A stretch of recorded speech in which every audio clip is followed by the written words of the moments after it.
All right, everyone, welcome into the Lowdown Sports Show. This show is brought to you by the Basketball Podcast Network, presented by DraftKings. I'm your host, Drew, And I'm BJ. and we're here to get the lowdown on all things basketball. We've got a chock full show, as usual. Got some with it or quit it to play. BJ's best.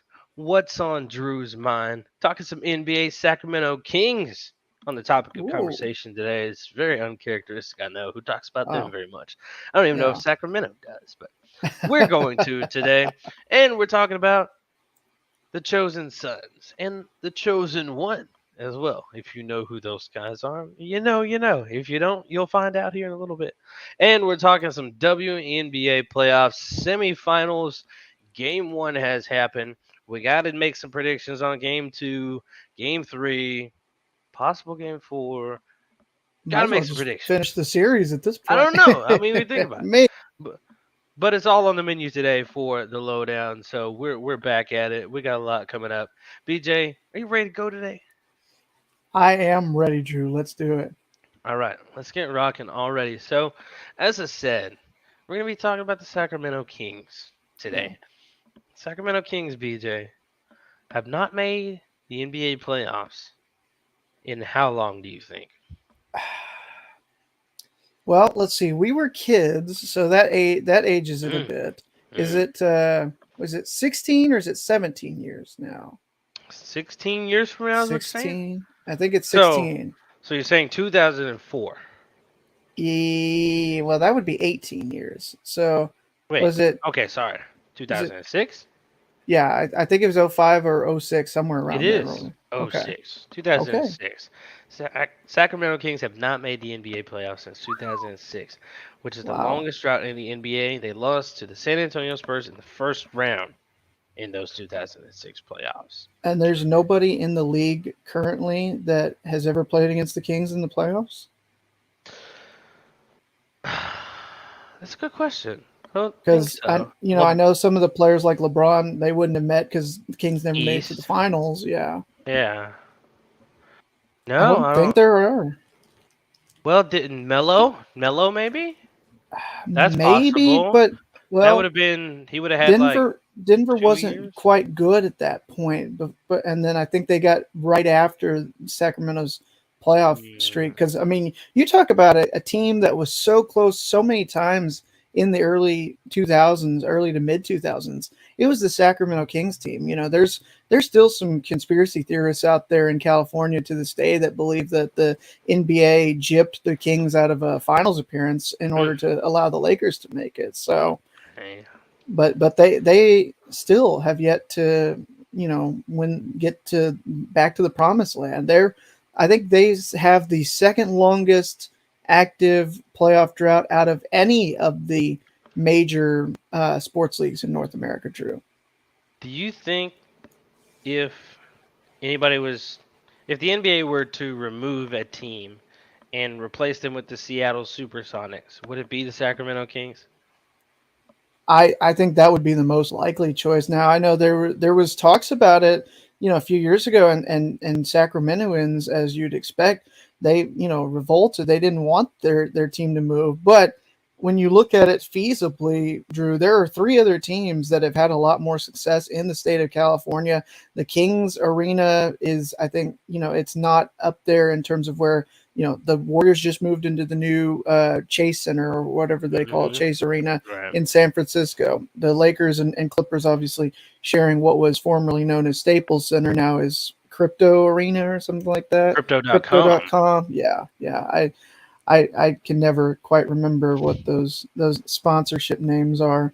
Um, so it kind of, when you look at the viewership and the fandoms that are for those three teams compared to Sacramento, and how much of a unquenching thirst there is for a professional basketball team up in the Seattle and Tacoma, Olympia, those areas, Spokane, especially in Washington, up in the state of Washington. It makes sense because you don't have to move the Kings as far as like when the Sonics moved to the Oklahoma City to become the Thunder. You'd be relocating a team, less than, thousands of miles away from where they were, and it's still feasible that Kings fans could become Sonics or Trailblazers fans, or they could just shift, and go to the Bay Area team or whatever. But in terms of feasibility, that's really the only team I could see ever relocating to become Seattle if they don't get their own expansion Sonics team. Yeah, I honestly bet they get their own expansion Sonics team, and Hmm. no teams will be subtracted from the NBA. They'll just be added. Yeah, Um, but as far as the Kings go, BJ, last season the Kings went just 30-52. They yeah, did, however, only come 4 games shy of making the play-in tournament. hmm, And LA Lakers, who also missed the play-in tournament, finished 3 games better than the Kings. Uh, Kings, they did have some things in the offseason they wanted to address. They wanted to address some shooting. hmm, They got Keegan Murray on draft night, Malik hmm, Monk in free yeah, agency, and then later, early in July, almost 2 months ago, probably hmm, actually almost exactly 2 months ago to the date, acquired Kevin Herter from the Hawks. yeah, So now the roster is as stands, BJ. I mean, hmm, they're going to cut down, but like, here's what you yeah. got: Harrison Barnes, Quinn Cook, Terrence Davis, De'Aaron Fox, Rashawn Holmes, Kevin Herter, Josh Jackson, Jeremy Lamb, Alex Lynn, Trey Lyles, Sam Merrill, Chamize Metu, Davion Mitchell, Chime Moneke, Malik Monk, Keegan Murray, KZ Okbala, Nehemias Queta, and Demontis Sabonis. Very good, very good. Let's make this a little bit easier sounding. Yeah, okay, Starters: yeah, De'Aaron Fox, Harrison Barnes, Sabonis. hmm, Um, let's see, maybe Herder over here. You want to yeah. I start would over think here? I would think so. You go three guards as opposed to three bigs. So there's your starting lineup: De'Aaron Fox, Kevin Herter, Harrison Barnes, Demontis Sabonis, and Rashawn Holmes. Yeah. How many wins does that team get next season, BJ? Well, I mean, Or this year? when you talk about the additions that they've made, you feel like got to improve again because I've been saying that this young talent this Kings team has to get it figured out at some point. And I don't know if it's just that they have not gotten the right coach in there to figure it out, or what their problem has been. But they've got talent; they can compete for the play-in tournament. In terms of where I expect them to finish, it depends on. I mean, the West is going to be stacked again this year. It's just there's no denying that because you talk about all the talent that all these West teams have, and it feels like it's almost impossible to get through that ceiling and get into at least the play-in tournament to give yourself a shot at the playoff. And I'm questioning Drew. I guess would if a play-in tournament appearance would that count as a playoff appearance for Sacramento? Would that end the drought, or do they have to actually qualify as 7 or 8 in order to snap the 16 season playoff drought?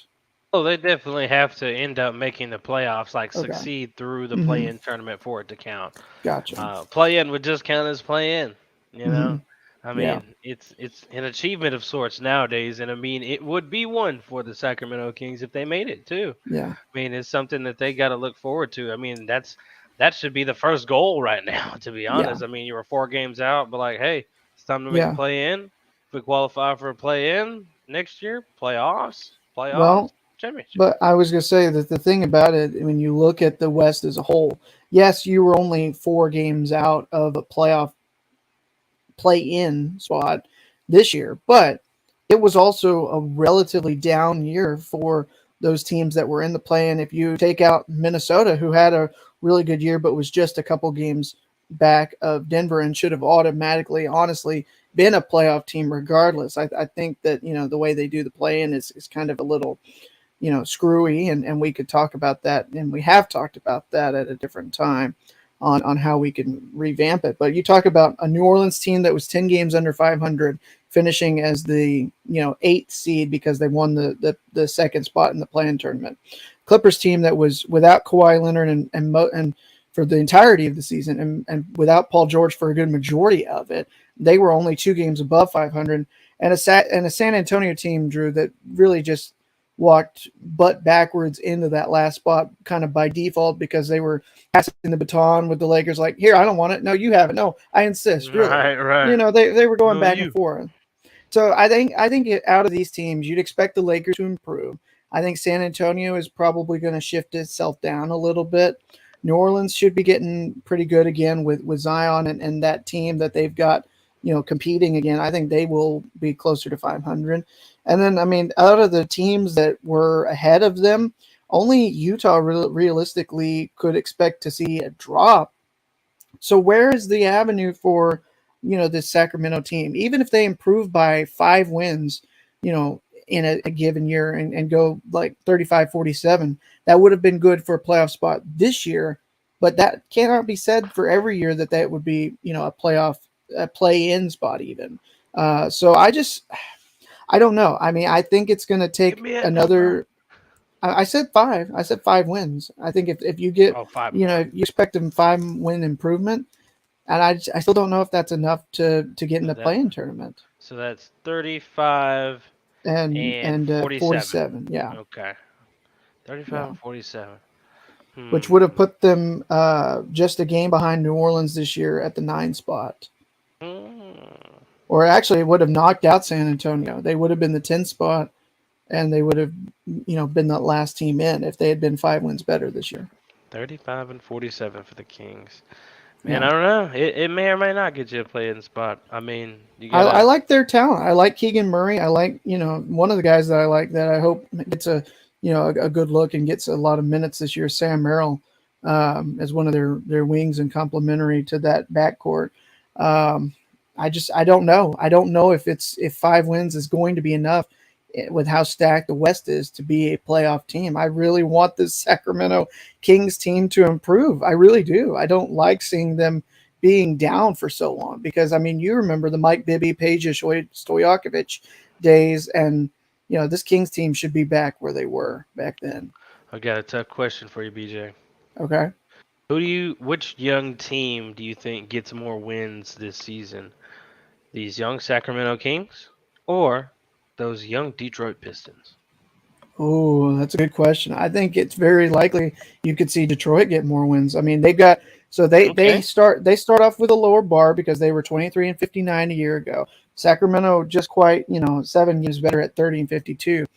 I could see both teams being right around, that 35 win mark this season. And Detroit being in the East, I feel like if they were at 35 and Hey, don't 47. underestimate the East, BJ. Look at the East, No, man. no, I know. I'm not saying that it's going to be easy, but Arguably deeper. yeah, 35 and 47, Drew, would have put the Pistons this year where the Washington Wizards were, which was 8 games back of Charlotte, but only 2 back of New York for being that 11th spot. So they could very easily be competitive late into the season for a playoff spot if they improve by 12 wins this year. Hmm. We'll see. Definitely some interesting stuff. But Sacramento Kings Absolutely. trying to end a long, long drought, BJ. Yeah. It has been a long time since they have saw the playoffs, I and they hope don't. They don't. that They don't want to I make it hope that 17 seasons. Yeah, I hope they don't make it 17. I hope that their fans can go on to Fanatics and get some Kings playoff gear next season, Drew. Yeah, be happy about being a Sacramento Kings fan. They got some merch at Fanatics. Just go get it. Be happy about getting some wins. Because if you don't, Absolutely. you might lose your boy De'Aaron Fox. You'll keep Keegan Mhm. Murray, but some of those players you might Yeah. not have anymore. And you just got Sabonis. Come on, you got Yeah. stuff. You got stuff Come to on. work with. Come on. Got stuff to Let's work go. with. Just get it right. And while we're still talking about the Kings for now, For now. new head coach. in the Yeah. building out there in Sacramento taking things over. That's Mr. Mike Brown. He was introduced as head coach of the Kings on June 21st, just a little over 2 months ago, BJ. Hmm. He took over. Mike Brown has seen the NBA Finals as both a head coach and an assistant coach. And you're telling me that Mike Brown, the Mike Brown, Mr. Mike Brown, Mike Brown. can only get this team 5 more wins this season? I'm not BJ, saying I'm not saying that as an indictment of him or this man, team that has a lot of talent. I'm just saying you look at the West as a whole. How can you expect anything more until we see them play out on the court, Drew? I mean, you hey, think they're going to be able to get a couple of extra wins on the road against a Denver or I mean, we talked about Utah taking a step back down, but where do you want to expend some wins? Do you want Dallas to go and lose to some Sacramento or hey, BJ, let me see if I can change your mind about what Mike Brown could possibly do with the Sacramento Kings. okay? As a head coach in the NBA, and his tenure as a head coach was the 05-06 season through the 13-14 season. Okay, Yeah, he had 6 seasons with Cleveland, 2 seasons with LA. yeah. In Cleveland, he was 492 and 305. Oh, sorry, Hmm. 305 and 187. Right there. Oh, okay, Total games was 492. gotcha. 305 and Hmm. 187 with a winning percentage of .62. Hmm. 62%. Very good, very good. And in LA, he was 42 and 29 in his 2 seasons. 59% winning percentage. And an overall career winning percentage as a head coach of 61, rounded up, 62%. So But he's what a winner at the helm. And that he's it been under, hold on, and he's been under a championship regime in Golden State since they started winning. After their first championship, I should say.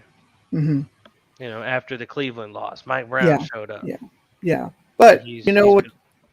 you know what you didn't mention, Drew, as a head Oh, coach. come on, give it to me. All right, so He did have LeBron James. I get it. I get it. he had not only LeBron James, but he also had Kobe Bryant. He had two generational top five athletes in their sport all time. And it's hard not to be a winner when you've got two athletes that have that level of greatness inside of them. I mean, it's yeah, I'm not saying that he's a bad coach, but where is the top five all time player in Sacramento this year? There's not one. Hey There's a man, we've got potential players that could be very good, but do you see a top five player all time in NBA history on the Sacramento Kings roster this year? I'm not trying to discount your argument. I'm just saying, yes, he was a proven winner, but he also had LeBron and Kobe during that time. So it's tough if unless you just absolutely are a colossal F up, if you will, to not win ooh, games. okay, all right.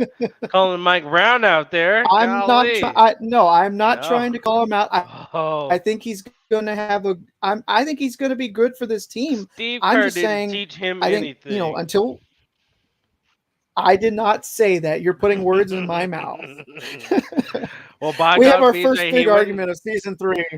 he went and got 3 more rings when he was in Golden State. Well, I say That's three very more, true. 3 rings, That's period. that's very true. Yeah. Bringing in championship prowess as I a I head coach. Okay, I I'm just I'm done defending the Yeah, Sacramento Kings. I'm I'm not done. saying that I'm trying to attack them. I'm just saying let's temper expectations because you know what happens when you build up that hype so high and it all just balloons out at the very beginning. Just ask your favorite Nebraska fan how they're doing this week. Is Sacramento an attractive place to play? I wouldn't think so. No, honestly, Drew. I mean, I mean, at this the point, like if you're looking for a place to play, a star or a free agent, I mean, you got some pieces to work with, like you say. I mean, Sabonis, yeah, De'Aaron Fox, yeah. Harrison Barnes, nice player. Keegan Murray out there now, and If Kevin if you're Herter, who's asking seen the. if you're asking just about roster, then yes. If you're asking about the other factors that go into it that these free agents look at and these players, then it's a no. I mean, if Okay. Dallas isn't attractive as a and it's a top five market, media market, and has a lot more to offer the capital city of California, then it's not going to be the spot where free agents are coming to wine and dine, you know. Well, I'm sorry I talked about the Kings too much today. It's okay. Hey, I'm gonna we have we to. gotta we gotta give them their due because, as you said in the beginning, who else is talking about Sacramento in depth like Right. we did? I'm gonna have to move on from the other part because that took too long. That's all So right. it's We'll indeed come back to it next week. we don't have to, but it's all right because it's time for BJ's best, ladies and gentlemen. Yes, sir, Yes, Drew. All sir. right. Well, I don't want to bring the mood down, but I've had a pretty tough day because I'm not going to go too personal. But today is, is a date that I have to deal with in my own way. I lost a dear family member of mine a year ago today. So, like I said, I'm not going to bring the mood down, but that's kind of been what's weighing on me today. And so I wanted to find something that I thought might make us laugh because we all handle, grief and emotions in different ways. So I found this article, Drew, from The Athletic. It's called Hello Coach. It's called The Colorful History of Coaches Taking Live Calls on Their Radio Shows. I know you and I are very familiar with talking to head coaches. We don't quite do radio shows or anything like that, but I thought you'd find this interesting because it's very, it's something that we might be dealing with in our futures at one point. So it starts off with let's go to the phone lines. You're on with Coach. Who's there? Hey, Coach, it's Mike from Milwaukee. This is Coach Barry Alvarez. Mike, what's your question? Or something like that. So it kind of just talks about what some of these calls are, some of like the funniest calls. I'm not going to read the article in its entirety, but I thought that this was very interesting. So this transaction or this transcription, that's the word. There you go. Uh, yeah, I knew I'd get it eventually. Is from a 1990 weekly radio show that Barry Alvarez was doing at his first season in Wisconsin. 1990. Yeah, so this is 30 plus years ago. This season for Wisconsin would not go well. They would finish 1-10, and other than maybe his family, you can't really say there were a whole lot of people interested in the Barry Alvarez radio show at Wisconsin. So there was time to fill on the weekly show, and here comes the caller Mike trying to keep things positive because he says, "Quote, you can see the progress. There's good coaching. We're behind you 100%. Keep recruiting, keep bringing in good players. We know you're going to do it." And then Barry Alvarez says something to the tune of, "That's so great. I appreciate that so much. Thank you, Mike." Only the problem was, Drew, that wasn't Mike. He didn't live in Milwaukee. He actually was working right down the hallway. It was his Wisconsin's defensive coordinator, Dan McCarney, using a Hmm. fake voice. And so they basically, it talks about how, another caller named Wally from Wanakee was actually Brad Childress, who was their offensive coordinator. They disguised their voices. And when they would go on to have their own radio shows, and I didn't write this. This is what it says, which had even less interest, which I think is just mean to say that those coaches that having their own shows had less interest. They had to have friends and family call in to help fill the entirety of that hour. McCarney remembered they had drunk friends, his dad, and some other people who would call into my show or Brad Childress's show. We kept the interest going when there wasn't a lot of interest early on. You won't read that in books, but it's true. So, this is an interesting. I mean, we talked about, you've heard of these call-in shows for a long time. Like, Yeah. you can look at SEC Country. Paul Feinbaum spends like 4 hours each week or 4 hours each day, 5 days a week, talking to callers about college football topics and you know Ohio State ain't played nobody, Paul. Stuff like that. Just you can imagine, you can hear it, but it's funny how it affects the coaches because especially if there's not a lot of interest, you still got to do something. And then what happens when something goes wrong? For instance, like when Bob Stoops called out the fans for really, not giving it their all after a loss to Kansas State. And the fan asks, "We showed up. We thought that fan participation was there. What about fan participation as opposed to player participation?"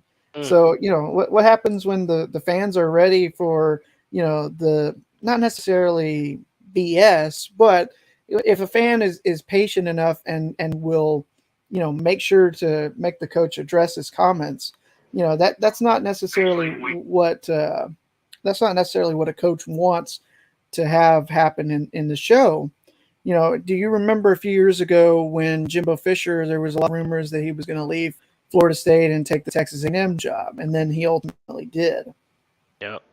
So there was Jimbo Fisher did a show while he was still a head coach at Florida State, and somebody was able to ask a question on the mic and say, "Where is the loyalty to the program?" So it Mm. just basically Good. the when you allow fans and when you allow calls to come in and you don't screen, you're subjecting yourself to pretty much anything. And Yep. now the I think basically what they do, if they even allow fans to ask questions, they don't give them opportunity to sabotage, in air quotes for our listeners.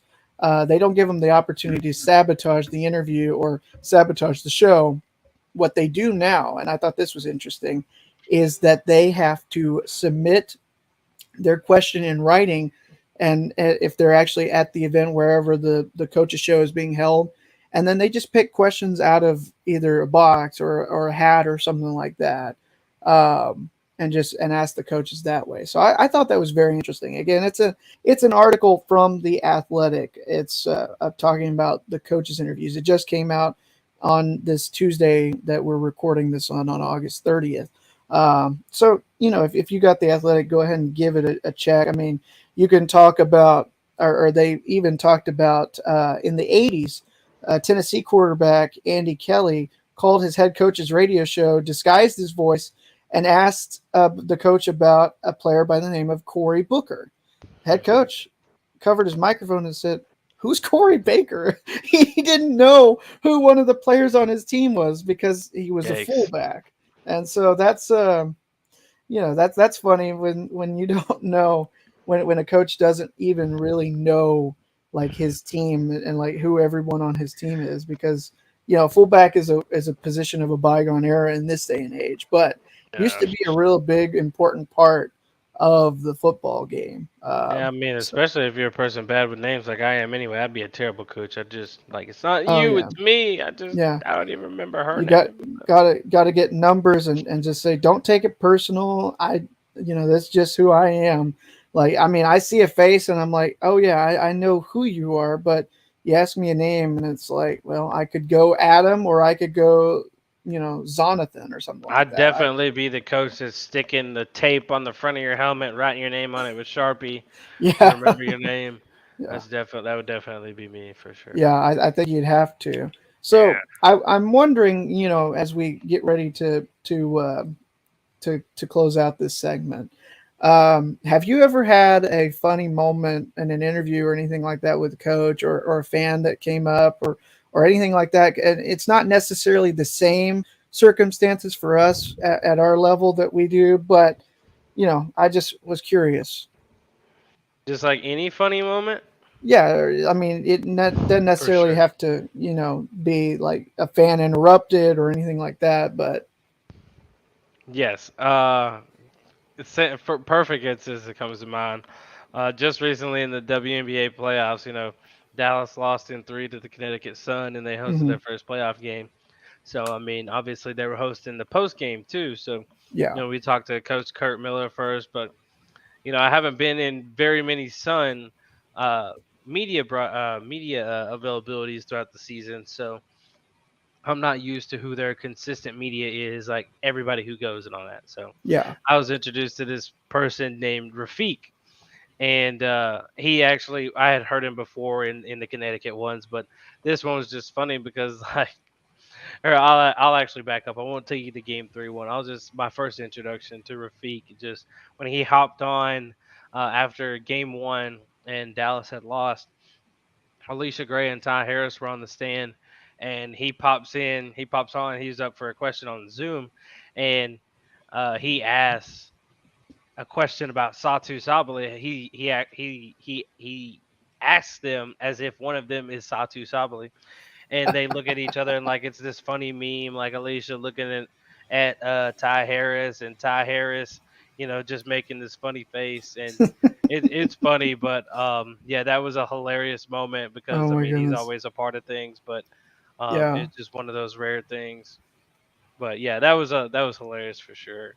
So not anything with you and a coach directly, but just because I No, mean not with me. yeah, we've been in press conference rooms before, and like it's never been quite so bad as like asking coach like if you were a tree, what kind of tree would you be, or Right. if you were a hot dog, would you eat yourself or something like that? But If I want to say coach specifically, I mean it did happen to Coach Kurt Miller in Game 3 when he got on the Zoom. It's just kind of because he asked kind of some wild questions sometimes, Scott and Rafik, and it was just like, and then they answer.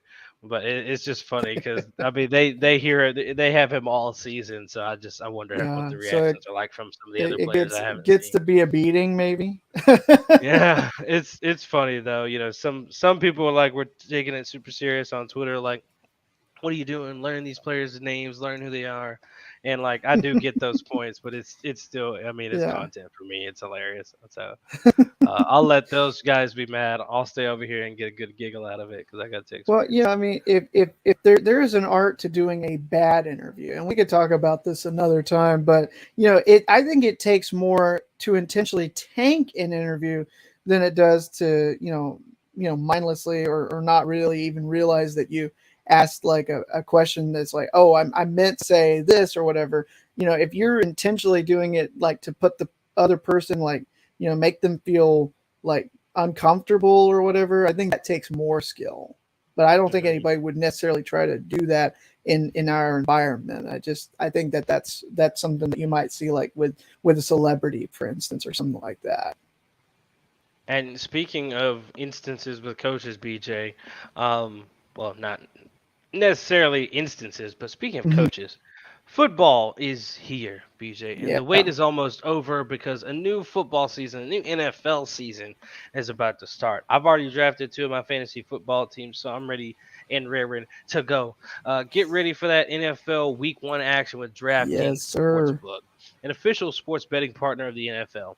To celebrate the return of foosball, DraftKings is giving you new customers a can't miss offer. Bet just $5, yes, $5 on any of those football games and get $200 in free bets instantly. Yeah, Drew, you mentioned it. You already two drafts done. I've got two this weekend. I can't wait for opening night, which is a week from Thursday. That's right. And if you want more action for Bills v Rams, you can experience the thrill of DraftKings early win promotion. That's right. Not just you, but everyone can. You could get up to seven. If you get up seven, you win. Bet on any NFL team of your choice, and if your team leads by 7 points at any point during the game, you get paid instantly, even if your team loses. At any And point? DraftKings, at any point, Drew, and even if they suffer a loss, which another Cowboys choke will, as long as Oh, they get come up by on. seven, as long as they get up by seven, you're a winner. And best of all, Drew, it's safe, secure, and reliable. DraftKings is. You can deposit and withdraw your cash whenever you want. Download the DraftKings Sportsbook app now. Use promo code TBPN and get $200 in free bets instantly when you place a $5 bet on any football game. That's code TBPN only at DraftKings Sportsbook, an official sports betting partner of the NFL. Minimum age and eligibility restrictions apply. See show notes for details. All right, Drew. Well, in this industry that we're in, we're always listening to audio. You posted just a clip earlier today on Twitter of your Yeah, first touchdown of the season. I've I got did. I've got some audio that I need to go through. And so audio being such a big part of our lives, Drew, not just when we're listening back to game audio, but when we're talking to each other, when we listen to podcasts, or even just listening to music. Drew, what have you been listening to recently? Well, for me, BJ, lately I've been listening to a couple of my friends that are artists. My friend Cade, spelled KVDE on Spotify and Apple and all those other platforms for music, and my other Hmm. guy, 91 Thompson. Some good artists out there, pop rap Awesome. guys. Definitely need to check them out. But I've been listening to their latest albums lately. I really love them. It's some of their best stuff. But I love to support my friends too. It's not just support, but their music is also good, and Oh it's been yeah. fantastic. It's been fantastic. I love going back. Those albums have been out for a few months now. Tossing it back to listen to them again. One reason it's been really great to listen to is because I use my Raycon wireless earbuds to do so. Yeah, that's right, Drew. And you can see kind of a very similar pack here. With Raycon's everyday earbuds, they look, feel, and sound better than ever. You can get the optimized gel tips that will give you the perfect in ear fit. These earbuds are so comfortable and they will not budge. And you don't want to lose your earbuds when you're out for a jog or anything like that. So these will stay in your ear and they are good to go. You get 8 hours of playtime and a 32-hour battery life, and they are priced just right. You get quality audio at half the price of other premium audio brands. And Drew, it's no wonder that Raycon's everyday earbuds have over 50,000 five-star reviews, especially Mm. when you talk about, the great features they've got, like the awareness mode where you can be listening to something but also be able to hear what's going on around you. Or if you just want to shut everybody up and just kind of ponder everything in silence, you can go into isolation mode and just noise isolate whatever you want with the Raycons. They're fantastic. BJ, I use them every morning when I'm walking my dog. That's when I get my exercise. That's when I get Hmm. those miles in. Because me and you have been talking about getting the exercise in and losing weight. Absolutely. That's when I use Absolutely. my Raycons for those workouts. I'm listening to my rep, my hip hop music, my stuff that gets me going. My workout playlists are bumping in my ears, and I like to have them really bumping. I like the bass sounds for my workouts. I like to get it bumping, get me pumped up for my Yes, workouts. sir. For my hip hop, my R&B, whenever I'm listening to that on occasion. But my hip hop, my pop. I don't change it, go back to balance. I keep it at base.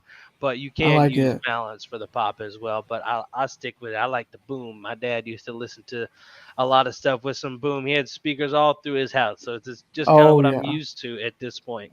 But I'm used to you know, all the speakers everywhere around, and you get that kind of feel in your ear. It's amazing. yeah, and you can choose one of three settings. You can use the bass like I use on it usually all the time, especially during my workouts. You can get a balanced sound, or you can get a pure sound. They got settings that's customized whichever you prefer, and you can make that selection for yourself. Well, don't worry. If you want to know where to get your own pair of Raycon earbuds, here's what you do. You get in your computer browser, you go to buyraycon.com/TBPN. Do that today. Get 15% off your Raycon order.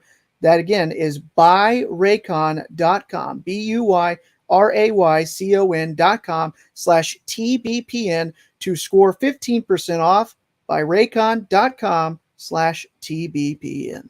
All right, Drew. Now that that is out of the way, and before we get back into listening to some more audio after the pod is over, I got to ask you, what's on Drew's mind today? Well, multiple things, but we're not going to talk about one of them because I just got to do all that work tomorrow. And we talked about it before. It's that football Yeah. stuff. But Yes. today, Yeah. BJ, today is National Beach Day. It's Oh, National Beach Day. beach, huh? Have you ever been to the beach? I have been to the beach. Yes. What beach have I, you been to? well, so I've been to Gulf Shores. I've been to the white Okay. sand beaches of Gulf Shores. I was lucky enough to experience the beaches of the at the Atlantic Ocean in Charleston, South Carolina, and I've kind of been to. I think there was a beach that I went to around the Jacksonville area. So I've been to a few different beaches. I think the best one, the prettiest one, was that white sand beach at Gulf Shores. Though I think dollar for dollar, that's my favorite. Yeah. So you've so how many in total? Uh, I Just I count three. I probably have been to Corpus and Galveston, but that I mean, counts. yeah. So I guess five. Then I just kind of thinking outside the box, outside of the great state of Texas, for some new beach experiences. Well, let them count because that's the only reason the most of mine count. I've been to three beaches and two of them are Texas beaches. Galveston actually at its worst, so I really don't have a whole lot to say about that experience. It's gotten better from what I've I heard. I have heard that too. I have heard Yeah, that too. I mean, Corpus maybe worth a Christi, return visit. Corpus Christi, of course, but didn't get Very to nice. enjoy it as like an actual beach visit because when I went, it was in March during Tippa, as you know, Oh and yes. it was very cold and windy at the time, so I didn't get to enjoy it like a beach. But the one that I did get to enjoy in Florida, Panama City Beach. Oh, Uh, that's very so nice from what I've so heard. so it's definitely that was a good one for sure. Got to go to that one multiple times. Used to be our church camp destination back when I was in middle school and in high school in youth Yeah. at my church. So Hmm. I really enjoyed the beach. I love going to the beach. Love going to the Yeah. beach. And today is National Beach Day. If you haven't been to the beach out there listening right now, I definitely recommend going to the beach for multiple, Yeah. reasons. My favorite time to be at the beach is in the morning. BJ, I Hmm. like being at the beach, nice and cool. The sand is Yes. cold and cool. Yeah. It just feels great. Just kind of a chill, not necessarily going out and swimming or anything like Yeah. that, or but just hanging out at the beach and just Yeah. sitting there like with church camps we used to have the little devotionals in the morning. I used to love sitting out there at that time of the morning really early at the beach during the summertime, so that was a super cool experience. But anyway, Yeah. National Beach Day. All National right. Beach Day. We want to go through some of the best beaches in the US. All right. I was BJ, hoping you might say that because I might need to add some of these to my bucket list. there you go, there you go. I've got 27 of them. Ooh. Okay. Okay, All right. I'm gonna go from bottom to top. I don't know if we're gonna come by your Gulf Shores, but I did see a Florida beach that I will be mentioning, so All right. we'll Okay. get to some familiar territory at some point. Number 27, coming in at number 27 is Cape Cod. The Cape Cod region of Okay. Massachusetts. Hmm. Massachusetts is an ideal beach destination for New England locals and visitors alike. This could be something you travel to if you ever wanted to go somewhere that's not like, oh, I want to go to Jamaica or I want to go here. You could go to Cape Cod if you Okay. want to. Apparently. Uh, yeah. Next up, number 26, the Golden Isles. Golden Isles, Georgia's Golden Isles, are made up Okay. of four barrier islands: St. Simon's Island, Sea Island, Jekyll Island, and Little St. Simon's Island, that each offer unforgettable beaches. Driftwood Beach on Jekyll Island is a must-visit spot thanks to its striking trees and driftwood-covered sand. What part of Georgia is that in? Does it say, or does it? Um, well, 'Cause I'm it's trying to saying, think. Georgia's pretty landlocked, aren't they? Or is it?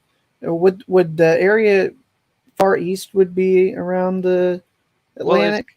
it is. I don't know. The only Maybe thing I'm maybe there getting is from a. this Yeah. is that it's saying that on St. Simon's Island visitors should check out East Beach. Um, but there's nothing about exact location here for you. Um, but yeah, I mean, Yeah. we can figure it out at some point.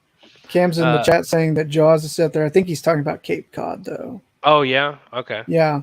Good Yeah, movie. yeah. Yeah, that's right. Good call, Cam. Coming in at number 25, the Hamptons, Oh, I've located heard about good things about the Hamptons. located about 95 miles northeast of New York City. This is the only one that so far that's given like exact like, hey, this is 95 miles north. Yeah. Uh, the Hamptons is famous for serving as a respite. Am I saying that right? Res- Respite for city slickers who need to cool off in summer.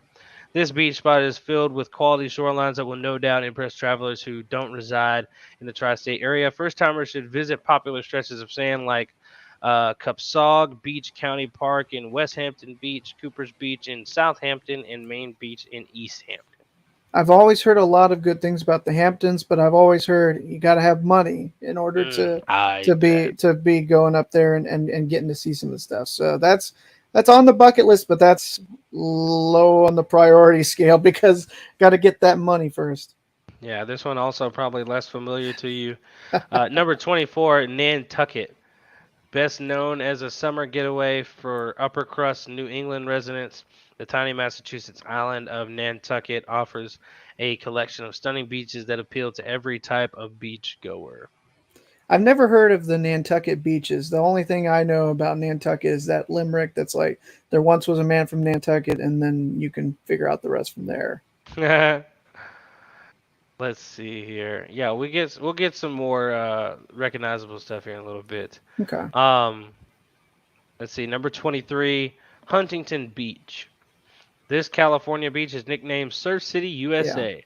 Thanks to its consistently excellent surfing conditions, Huntington Beach is a great spot for beginners to learn how to surf, since there are several surf schools and rental options here.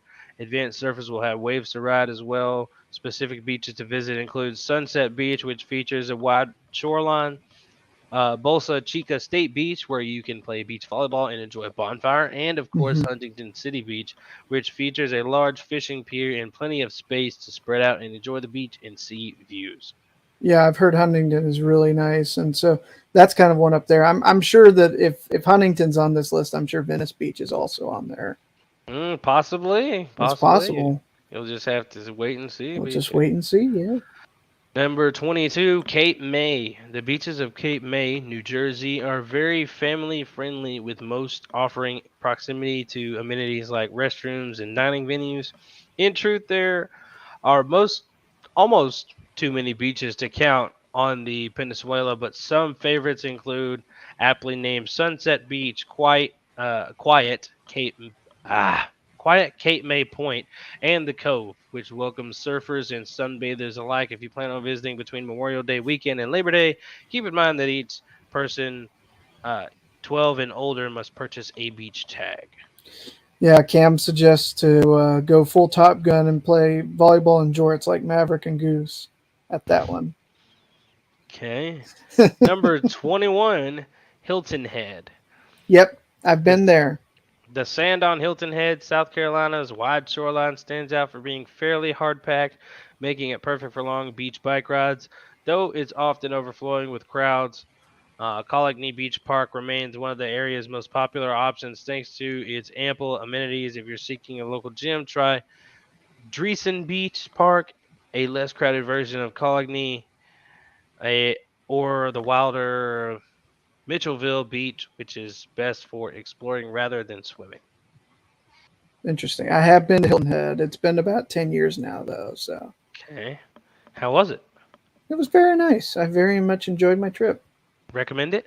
I would recommend it if you want something on the East Coast that I think is actually pretty affordable. That I would recommend that one.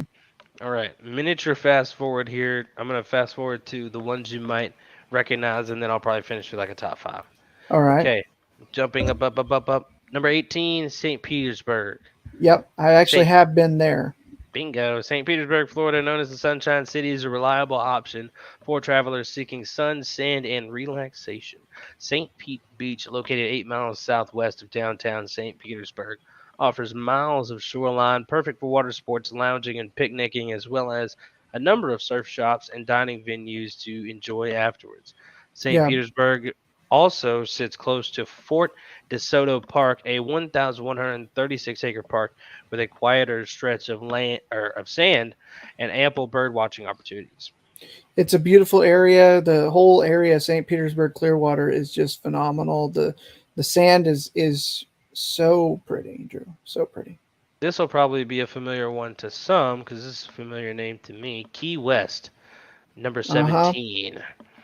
Home to the southernmost point in the continental U.S., the most well known island in the Florida Keys offers a casual yet eccentric getaway.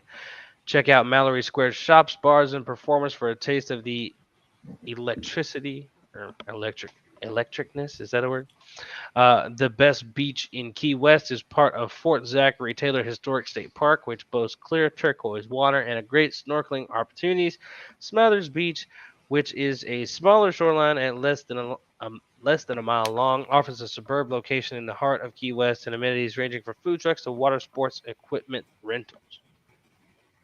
I've heard of it. I've never been to Key West. I had definitely have not. Next up, number 14, Miami Beach. Miami Beach, Florida caters to Hmm. both party hungry and relaxation seeking beachgoers. You can spend your days soaking up some sun at Lummis Park on Ocean Drive, which is fitted with two outdoor gyms, a pavilion, and multiple playgrounds, or lounging on the quieter sands of Hallover Beach Park. But make note that clothing is optional on this stretch of shoreline. Ooh, Oh, wow. nude, That, nude people goodness. out there. After the sunsets, following the buzzing nightlife to South Beach. Kansas is overrated. Wonder what you Oh, take of that. oh, Miami I, Beach overrated. I mean, who knows? I have never been, I've but I mean, never been, so I can't judge it. I would like to know. We'd like to find out. Just Yeah, keep but your clothes on if we ever make a lowdown trip down there. I I can't. won't I be don't think walking we could around do showing the that. goods. Won't be walking around showing the goods. Oh my god. All right, let's see here. I got some familiar ones back to back here. Number 13, Naples. This quaint Florida town overlooking the Gulf of Mexico offers not only high-end shopping and fine dining, but also some of the country's nicest beaches. Del Norte's Pass State Park features a number of quiet spots with clear water for swimming and snorkeling, while Loudermilk Park is a great option for visitors who want to kayak, paddleboard, or simply lounge on the warm sand. For exceptional sunset views and expansion pier ideal for ah, and an expansive pier ideal for fishing and leisurely walks, venture to Naples Municipal Beach. Sounds like I got to add it to my bucket list. There's You got a lot of something beaches something right in on the your family, bucket list. maybe. Yeah. Yeah. And number 12, Laguna Beach. Located about halfway between LA and San Diego, Laguna Beach offers Hmm. miles of unique beach terrain, ranging from caves to tide pools to surfs or to seaside bluffs. Popular shorelines for swimming include Main Beach and Crescent Bay Beach. Goodness, if I could talk today. Meanwhile, nature lovers who would rather picnic and take in the views will love Heisler Park, which features a walking path elevated above the scenic beach. The area offers unique, varying surf conditions, and beaches like Brook Street and Rockpile are favorites among surfers.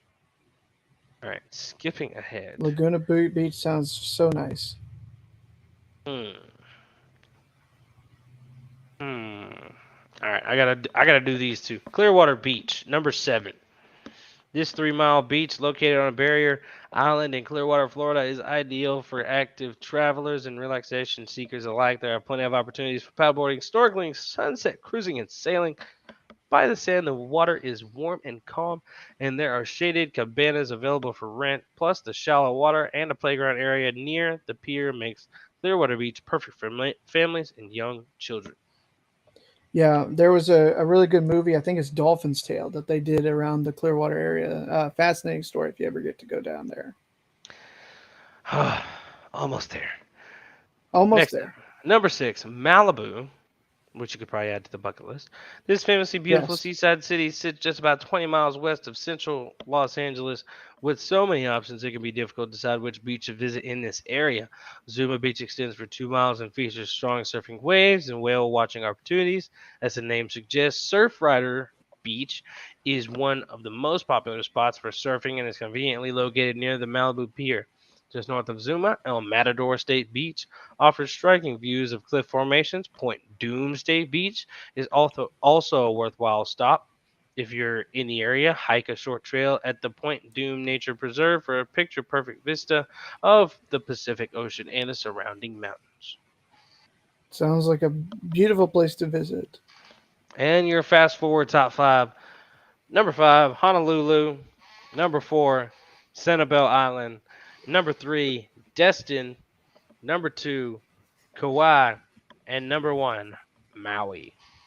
Yeah, I've heard really good things about the Hawaiian Islands. Never gotten to go, but that's really good. I mean, there's a lot of good beaches that I have been to, and I would say that they are absolutely deserving of being on the list. Nothing I in might should Texas though. have just done like a top 10. Saved ourselves some time there. That's all right. I think it's okay. We How often do we get National Beach Day? But once a year. And very true, very true. And ladies and gentlemen, that is what's on Drew's mind today. Perfect. Awesome. Well, good stuff from you as always, Drew. Good to Thanks, hear sir. that you've got the last little bits of summer on your mind wanting to head out to the beach. But Mm. instead of heading to the beach, why don't we head back onto the hardwood and let's talk about the WNBA playoffs. Semifinal round just started on Sunday. and the road teams were both victorious. Maybe a little bit of a surprise, Drew, with Seattle and Connecticut both getting road wins in game one. Were you surprised by that?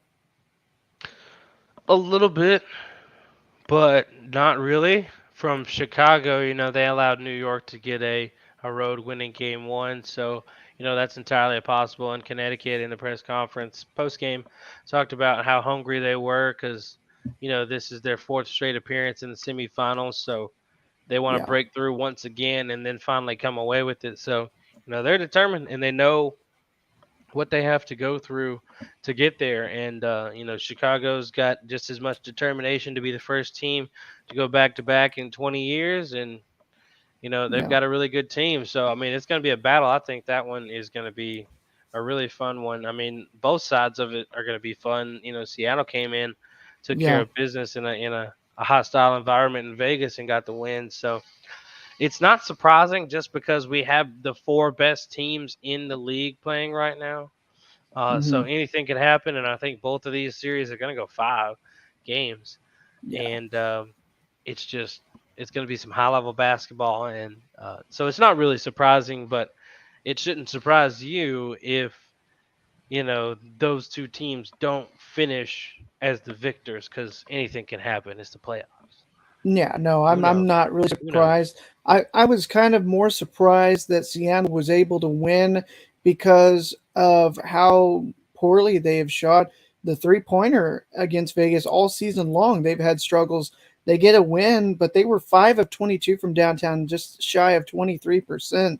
I mean, Vegas has done phenomenal work all season long, and you might have to correct me. They may have gotten one win early in the season when before the aces started rolling. But is this the first victory for Seattle over Vegas this season? Because I thought that Las Vegas had won at least three of the four coming into the game one. I'm not sure off the top of what the regular season record was. Hmm. Let's Obviously, it doesn't see matter when here. you get to playoffs, but Right, but that could be possible. But you're talking about a 3 pointer. Heck, both teams shot pretty bad from the three in game one.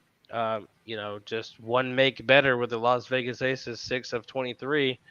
Um, but hmm, this is going to be a game of runs just like it always is, and who can step up. And if teams are winning road games like that, stuff could switch over, and home court advantage could be really big, a deciding factor later on. Some things I question in this series though are can Sue Bird continue to play 36 minutes a game in the yeah, series unflinch? 37 for her in game one, Drew. Yeah, if you round it up, 36-47 to be exact. Was her a Yeah, lot of time in that game, but I'm saying like, and then her backup, Breon January, 927, not much, but just two people, right on the edge of retirement here. But especially Sue, I don't think they're gonna, change anything about, adding a significant load to Breon January's minutes, but that's a lot of minutes for Sue that I feel like can be yeah, exploited if teams start attacking the guard position, which I mean, very much attacking when Kelsey Plum's hoisting up 23 shots. yeah, Didn't really go in as much as she'd like it to, but definitely can go at those players. It worked for Chelsea Gray 9 of 15. So, but the Vegas Aces, if they want to win the series, they got to get Aisha Wilson going, and she's got to get going for real. She hasn't really gotten the playoffs going much yeah, so far, 8 and 12 in that game, and didn't average too much in that first round series, even though it was sweet. But um, with this series, it's gonna be a dogfight the whole time. I hope it goes yeah, to 5. Everybody makes predictions sometimes. Stuff's gonna go 7 or whatever. We expect this series to go 7, and it ends in 5, or it ends you yeah, know 5 or 6, or something like that. So who yeah, knows here? But it's definitely a good battle though, BJ. But no surprises here. These are again the four best teams in the league, so we're yeah. we're gonna get top notch basketball every night. And I did go back and confirm Seattle did win in June. That was their only win against Vegas in the regular season. I believe it was at home. They did not win in Las Vegas until game one. Yeah, I was going to say with Sue Bird having that many minutes, and you're talking about a team that has those two guards that are about to retire.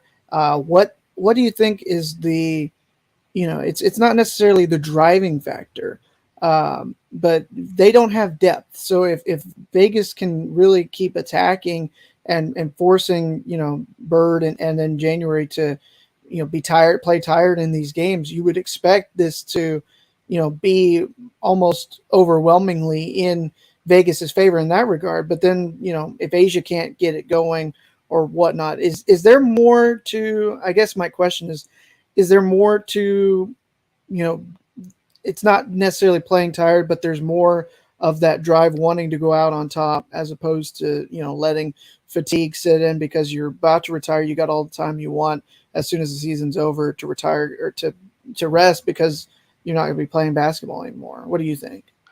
I feel like there's some of that there. I mean, this is her last go at it. She's gonna Mm-hmm. give it all she's got, just like anybody with their Yeah, last go at anything. Um, so I definitely feel like that's there. The other players, feel the drive to kind of do it for her. I mean, who knows what's going to happen in free agency like this after this? The band's probably not going yeah, to be together anymore. I mean, Jewel and Stewie got options to either stay or go elsewhere, and Stewie's been there's been a lot of talk that she's definitely destined for New York, and who knows what Jewel's gonna do. Jewel could be the one to mm-hmm. stay. Maybe Stewie stays and Jewel leaves, but the band will break up. You'll see a lot of you'll probably see an interestingly new looking Seattle Storm squad next year. But Yeah, there's definitely that drive there, and Sue's gonna be fired up no matter what. She didn't do a whole lot offensively in game one, just 1 for 6 and two yeah, points, but she dished out 12 assists with no turnovers, so it's always pretty yeah, pivotal for him. But yeah, but I'm absolutely. still concerned about the minutes, but she seems to be in shape enough to handle it. We're just gonna see, because I mean, if Chelsea Gray's gonna keep going at her and putting up the points like she's been doing in the playoffs so far, then it's gonna be a long series for Sue. Yeah. All right. Last question I ask about Vegas and Seattle until we get to our predictions. Who do you think needs to step up more in game two for Vegas? Do you think it needs to be Asia or do you think Asia Kelsey Wilson, Plum? Okay. Asia Wilson, Not easy. No hesitation. The MVP is gonna be the MVP. Period.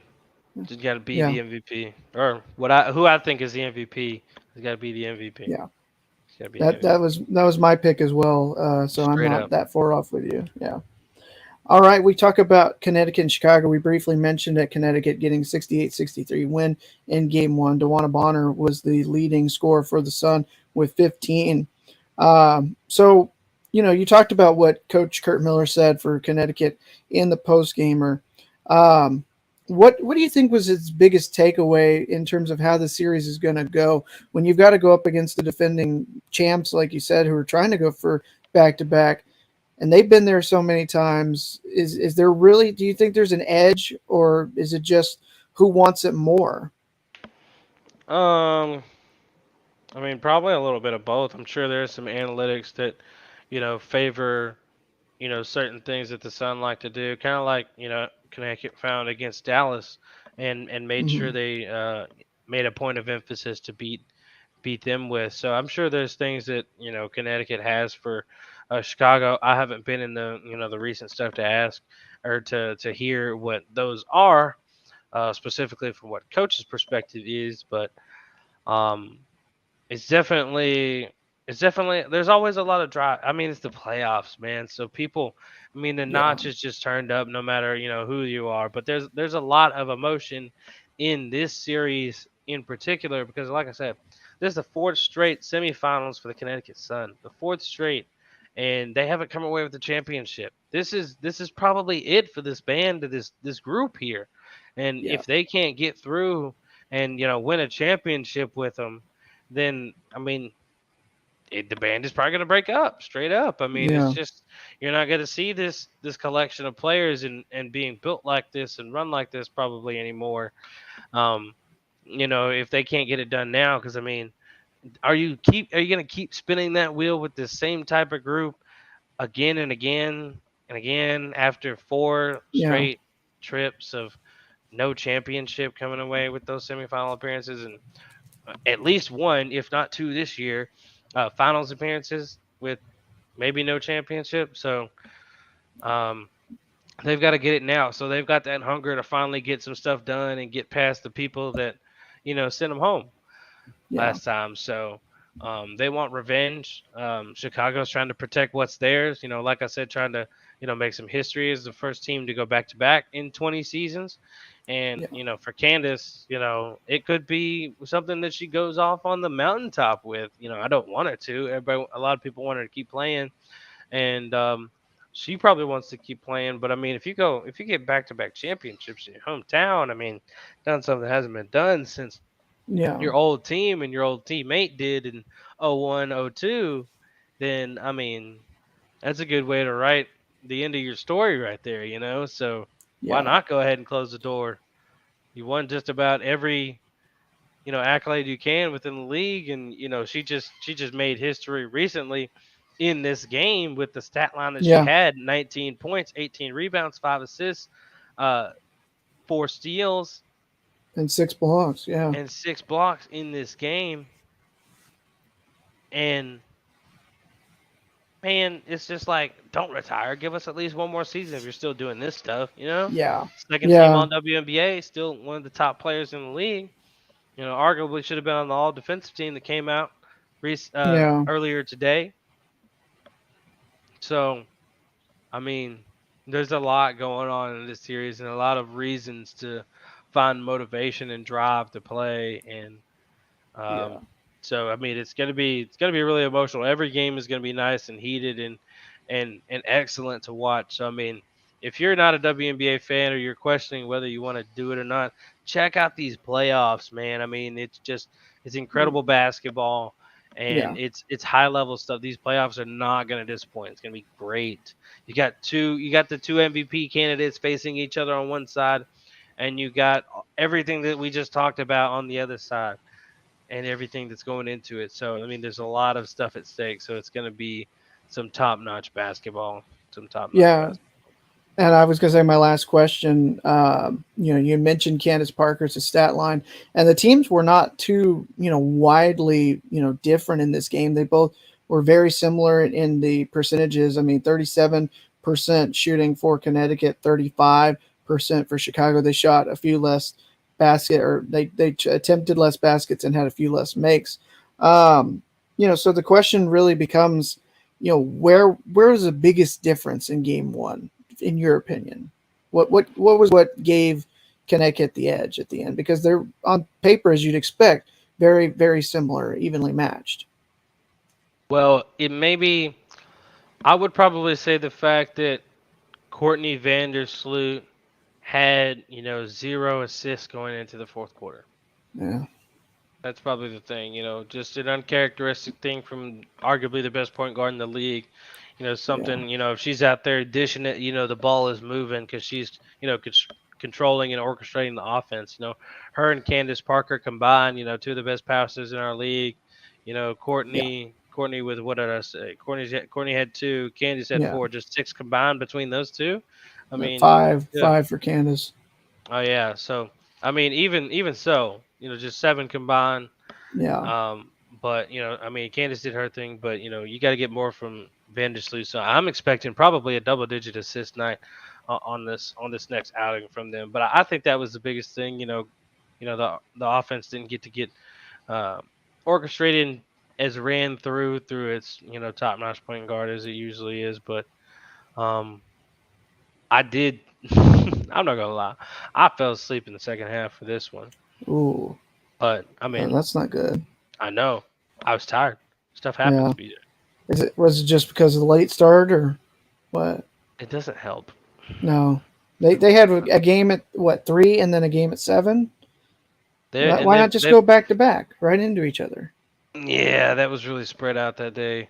But I mean, they thankfully they're the earlier game this next time, so I'll get to see Yeah. that. But the 9 o'clock starts are rough because I Oh usually yeah. I'm falling asleep then because I got to get up super early, so Yeah. I don't get to see the second half of the late games, so I miss those sometimes. But That's all good. All right. Well, prediction Predictions, time. real quick. Yeah, Yeah. predictions.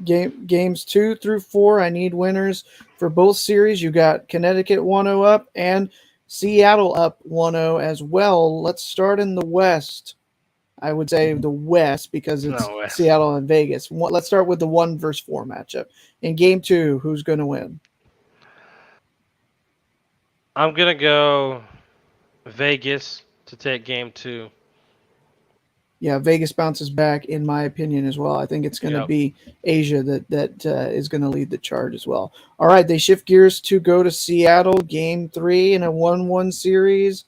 Home court advantage, maybe? Uh, I'm only gonna make a game two prediction, and then I'm gonna just do the series because I don't know about this game by game, but I know Okay. All Vegas right, will we can bounce do. back for two. All right. So I'm gonna go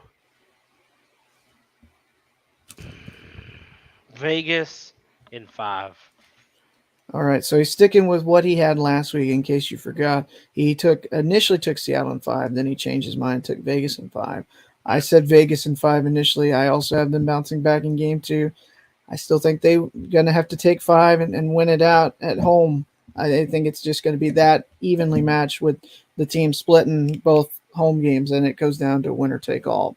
All right, let's shift gears to the East in air quotes with the 2-3 matchup. Chicago down 1-0. Do they bounce back in game 2, Drew? They do indeed, and I think they win the series in five. BJ, as much as I want Connecticut to write that cool little story and get another chance at the finals again, I Yeah. think Chicago can get past them. They definitely will figure it out in game two, and I think they figure it out in five in this series. The way Chicago bounced back from that game 1 loss to the Liberty, and then the way they just handled adversity every time the Liberty seemed to be poised to attack and reclaim the home court advantage and possibly pull off the upset. Just Chicago came out and was able to withstand it, and they ended up getting a double digit road win in game 3. So I know this crowd, this team is not phased by a crowd. So I've got Chicago bouncing back in game 2 with a win. And I think they go on and win both games in Connecticut. I still think Ooh, this guy can win this series in 4. ooh, Yeah, nice. I know. All So, right, all I'm not right, mad at that's it. our. What's up? Said I'm not mad at it. No, I think that it's a little bit bold, but I think after last week where we were disappointed that I didn't get to do something bold in season 3, I think I need to be a little bit more bold this season. So, And all right, now Drew. it's time for Yeah. with it or quit it.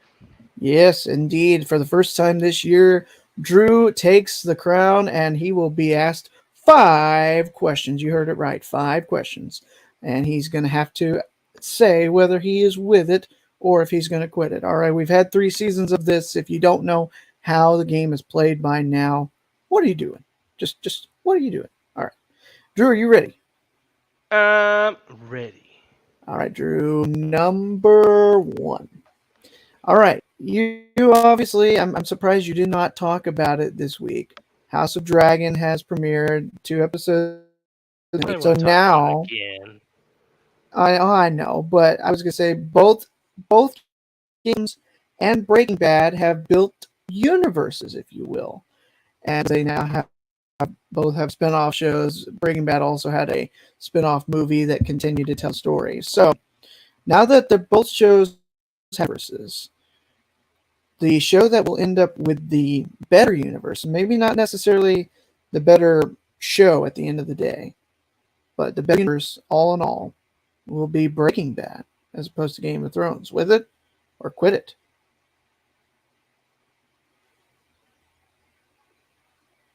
You're not right for this.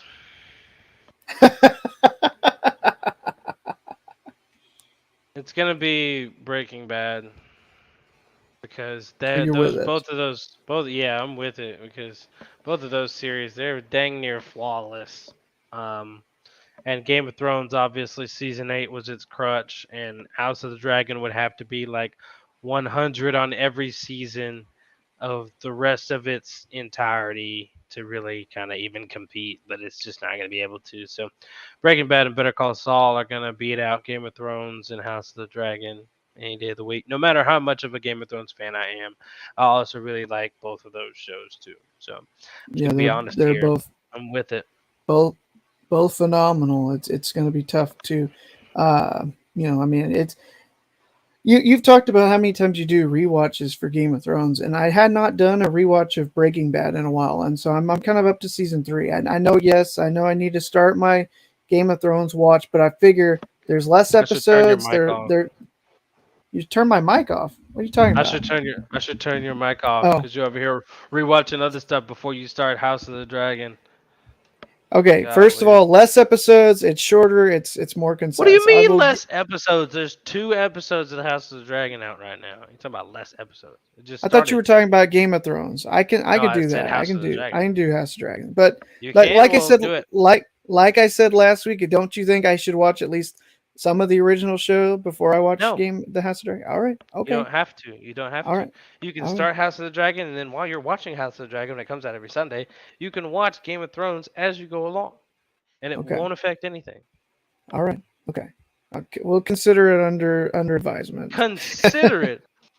Listeners listening right now, you heard that BJ can watch this, and he is available to watch it. So he now Well, has I to wouldn't start say I'm watching. available to watch it. I You just are if available to watch it. You well, are. I don't want to hear I, that. when I He's find the available. time, yes. Find the time. He's available to watch it. If I'm available to watch it, he's available to watch it, and he is now committed. He has to watch it now. All right. He All has to right. All watch it. right. All right. All right. Number 2.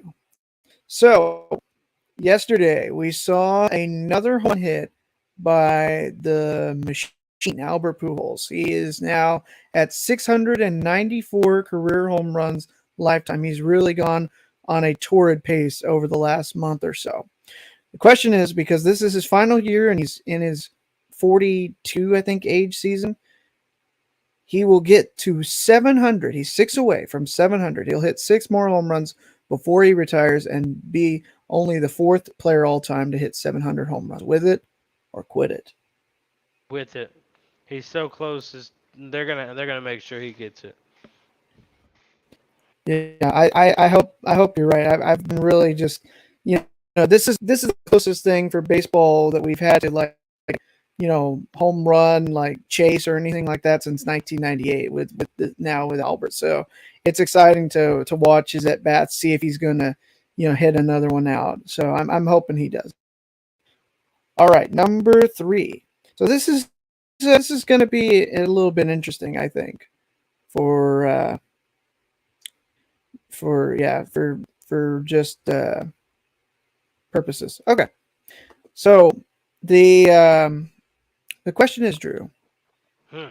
it's more important to have more in your phone battery than more in your gas tank. So basically, you'd rather have a closer to full battery in your phone than a closer to full tank of gas in your car.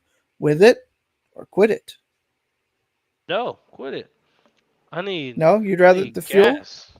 Well, cause my phone battery is gonna die way faster than my gas is gonna be burned. I need gas more importantly on a day to day because I gotta get to work than I need my phone. I can go to work and not need my phone. But you could also, if you don't drive your car or you need a ride, call somebody as long as you've got a full phone battery, even if you don't have gas. So the same logic works in reverse as well. But I need my car. But it's true. I know the car could break down and be out of gas or whatever, but you still, as long as you have your And phone battery, you I could can call for wave help. somebody down and get help to make them Well, stop and but help me. then that poses the stranger danger. We could go all day with It this. is what it is. Yeah, that's right, It, Cam. Gas greater than phone. That's what I'm talking about. it is what it is, I suppose. All right, Drew, number 4. Let's find out how good your friends are. You've got a best friend, I'm sure, right, Drew? The real Sure, day one homie, one that you talk to about sure, anything. It's okay if it's not me. Don't worry. sure. Okay. All right. So the question is, Drew, you would rather have that one friend, that one best friend, the day one, as opposed to multitudes of friends, or you'd have all those friends but no best friend. So basically, the with it or quit it is you'd rather just have the one that's the best friend as opposed to the many that aren't as close as good friends. With it or quit it. Keep your circle small. One best friend. Go with it? Yeah, Yes, I guess. yeah, Yeah. that would be All with right. it. Yeah. With it. Keep your circle small because that way, less people given the chance to do you wrong in the end of the day. I would imagine. If you think that way. I'm hoping you don't. All right, Drew. Last but not least, you ready for number 5? Okay. Gonna talk Yes. about the NFL and All right. your Dallas Cowboys. Looking like maybe another double digit win total. If they are able to do it, if they can get 10 or more wins this season, it would be the first time since the Super Bowl days where they had back to back seasons with double digit victories. Are you with it or are you going to quit it that they will reach the 10 win mark this year? I'm with it. I think they can get 10 wins. They can get You 10 think wins. they can win the division in the NFC East? Maybe. Maybe. I think they can get 10 wins, though. I don't know if that'll get you Okay. the division. It could. It very well Philly's really could. good. Yeah, Philly's going to be good. It's just how does Jalen Hurts play this year? Just hasn't been a back to back winner in that division in years, and I don't know if we're Very going to do it again. true. Very true. I think the last to win it back to back was New York, wasn't Don't remember who it was, but it's been about 16 years or it? something like Oof. that. Yeah. So that's probably the Eagles' days then. Back if it's been that long. Maybe McNabb and them had it back to Yeah. back. Well, there was a streak there. They were in the NFC title So game like went to the 4 years Super in a Bowl. row. Yeah, Yeah. it's pro- So, all right, Drew. That's with it or quit it for this edition of the Lowdown. ha. Well, ladies and gentlemen, that is the end of the episode as Yeah. well. But don't forget your boys at the Lowdown, Mr. BJ, Mr. Drew. We're here at the Lowdown. We're Yeah. partnered with Fanatics, and we've That's talked about Fanatics throughout this show. So make sure you go get yourself hooked up with some Fanatics. If you're a WNBA fan and you want some of these players merch, those jerseys are at Fanatics. Go shop at the Lowdown. Link in the bio at our social medias on Twitter, on Instagram, all our socials in the top corner, right above BJ's head there at the underscore lowdown on all those platforms: TikTok, Twitch, YouTube, Twitter, Instagram. And the link should be at most of those platforms in some way, shape, form, or fashion. And if you're under the podcast, just go down there. You got a link directly as well. So just go in there and shop your WNBA stuff. And my NBA people out there, get your Gamecock gear with this code. Ain't or code, no code. Fanatics. They got free shipping codes, so you yeah. could go through that link and use that free shipping code. Man, you're just helping out us and yourself at the same time. Look at it right there. Absolutely, buddy. That's the way to Yeah. do it. Hey, and if you want to get me a late birthday present, Mr. Ice in the chat, my friend Kayla Davis, who plays in the WNBA, used to be a South Carolina Gamecock. So if you could hook up a Gamecocks jersey for your boy with Davis and the number 3 on the back, I'll appreciate it. There you go. but but yeah, any of that other stuff you guys want to get out there, shop it all of it with the Lowdown. And make sure if you're trying to get hooked up on DraftKings, you use code TBPN at DraftKings Sportsbook. Get those Also, Raycon earbuds. don't forget about those Raycon earbuds, as you said. Yeah, right there. BJ's on top of it. BJ's on top of it. But like I said, if you're not following us on social media, make sure you do that. And like I said, in the previous episode, our mailbag coming up soon. Got some questions that have came in. Feel free to Yeah. keep flooding them in before the next episode. We're going to be going ahead and recording our mailbag episode. So get those questions in, give us that with it or quit it, and we'll go ahead and fire it up Yeah. and get that episode going and get that out there for y'all. So we appreciate that. And guys, Heck fantasy yeah. drafts on the horizon for fantasy basketball. Don't be asleep on Woo. that. It's going to be in the midst of this football season that you guys are Yeah. managing your teams out there. Fantasy basketball is still out there. I do have a league. I do have a league, and we might make a lowdown league for you guys to join up in. Just see what y'all got. See what you Let's got. see. People, Let's see. Cam in the chat, join Ice in the chat. Come on now. Maybe we can get Nay in there too. We can have a Heck good yeah. squad going. Heck yeah. But anyways, guys, that's the end of this episode. Make sure you guys are subscribed to us and are following us on all our socials. We appreciate the love today in the chat, and we will catch you guys next week. And to let you guys know, like, what do you? Cam came in. Whoa, you guys are on early. I know we're figuring out our schedule. We have it figured out now. We're gonna be on Thursdays. We're going back to our Friday night or Friday drops. We're gonna Mm-hmm. be recording on Thursdays and dropping on Fridays.